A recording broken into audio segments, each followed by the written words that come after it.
Assalamualaikum warahmatullahi wabarakatuh. Jumpa lagi dengan Ustazah Wilda. Jadi pada video kali ini kita akan membahas materi tema 1, subtema 1, ciri-ciri makhluk hidup, pembelajaran 2 dengan muatan bahasa Indonesia dan PPKN. Jadi adapun tujuan pembelajaran kita hari ini yaitu 1. Siswa dapat membuat kalimat tentang ciri-ciri makhluk hidup.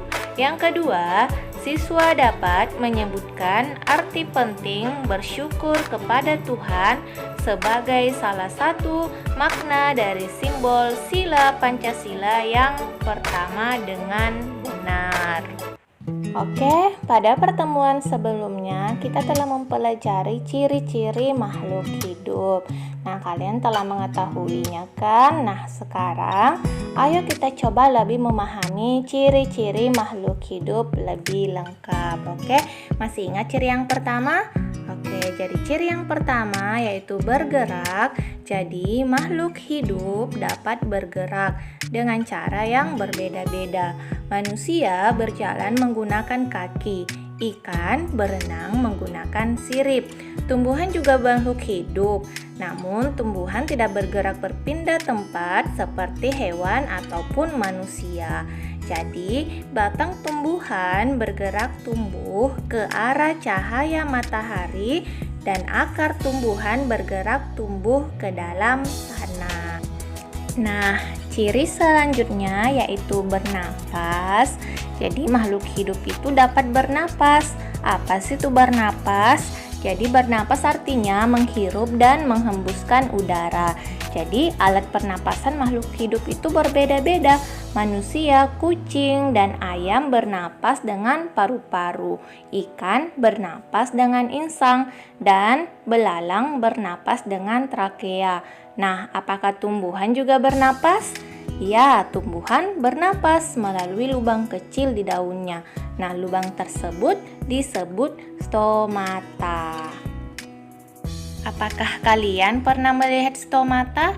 Oke, jadi Ustazah akan menampilkan gambar yang memperlihatkan stomata pada tumbuhan.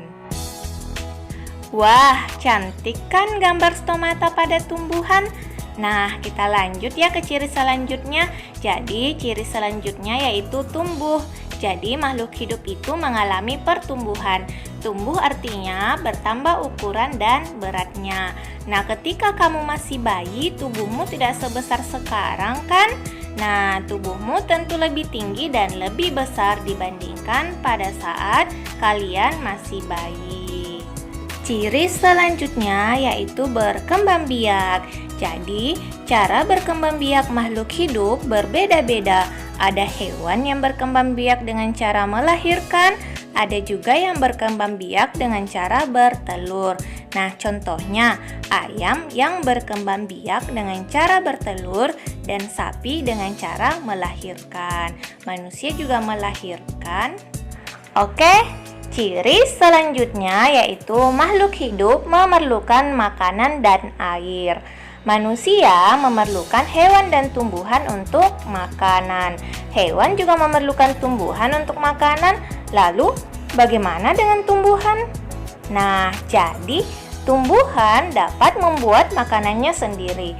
Untuk membuat makanannya, tumbuhan memerlukan air dan sinar matahari.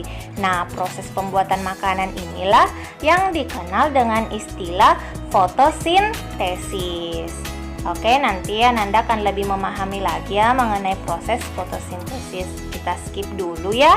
Nah, ciri selanjutnya peka terhadap rangsang. Jadi, makhluk hidup itu peka terhadap rangsang. Kepekaan makhluk hidup terhadap rangsang berbeda-beda. Jika kita melihat sinar matahari atau sinar yang menyilaukan lainnya, dengan cepat kita akan menutup mata. Nah, beda lagi dengan tumbuhan. Misalkan daun putri malu. Nah, daun putri malu akan menutup daunnya jika disentuh. Kemudian, kaki seribu. Jadi kaki seribu itu akan menggulung badannya jika disentuh. Oke, Ananda sudah paham kan dengan materi ciri-ciri makhluk hidup? Jadi Ustazah tadi telah menjelaskan ya secara lengkap. Oke, kita lanjut ya ke materi selanjutnya, yaitu bersyukur pada Tuhan. Jadi, semua makhluk hidup yang ada di dunia adalah ciptaan Tuhan. Keragaman cara bergerak makhluk hidup juga karena kekuasaan Tuhan. Nah, semua itu adalah karunia Tuhan yang harus disyukuri. Bersyukur kepada Tuhan termasuk pengamalan sila pertama Pancasila. Jadi, sila pertama berbunyi ketuhanan yang Maha Esa dengan lambang sila yaitu bintang. Jadi, lambang ini menunjukkan bahwa bangsa Indonesia menyatakan kepercayaan dan ketakwaan terhadap Tuhan yang Maha Esa. Ada yang tahu makna bersyukur itu apa? Jadi, bersyukur itu adalah berterima kasih dengan semua yang diberikan Tuhan. Sikap selalu bersyukur adalah salah satu contoh pengamalan sila pertama Pancasila. Nah, sekarang hal apa saja yang bisa kita lakukan untuk mensyukuri karunia Tuhan? Jadi, kita bisa dengan menyayangi makhluk hidup di sekitar kita, menjaga kesehatan tubuh, tidak membuang makanan yang sudah diambil, dan menjaga kebersihan lingkungan. Oke, Ananda sudah paham kan dengan makna bersyukur? Nah, sampai di sini dulu ya pertemuan kita hari ini. Oke, jika ada yang ingin ditanyakan, boleh bertanya langsung kepada Ustazah atau meminta bantuan orang tua. Syukron, wassalamualaikum warahmatullahi wabarakatuh.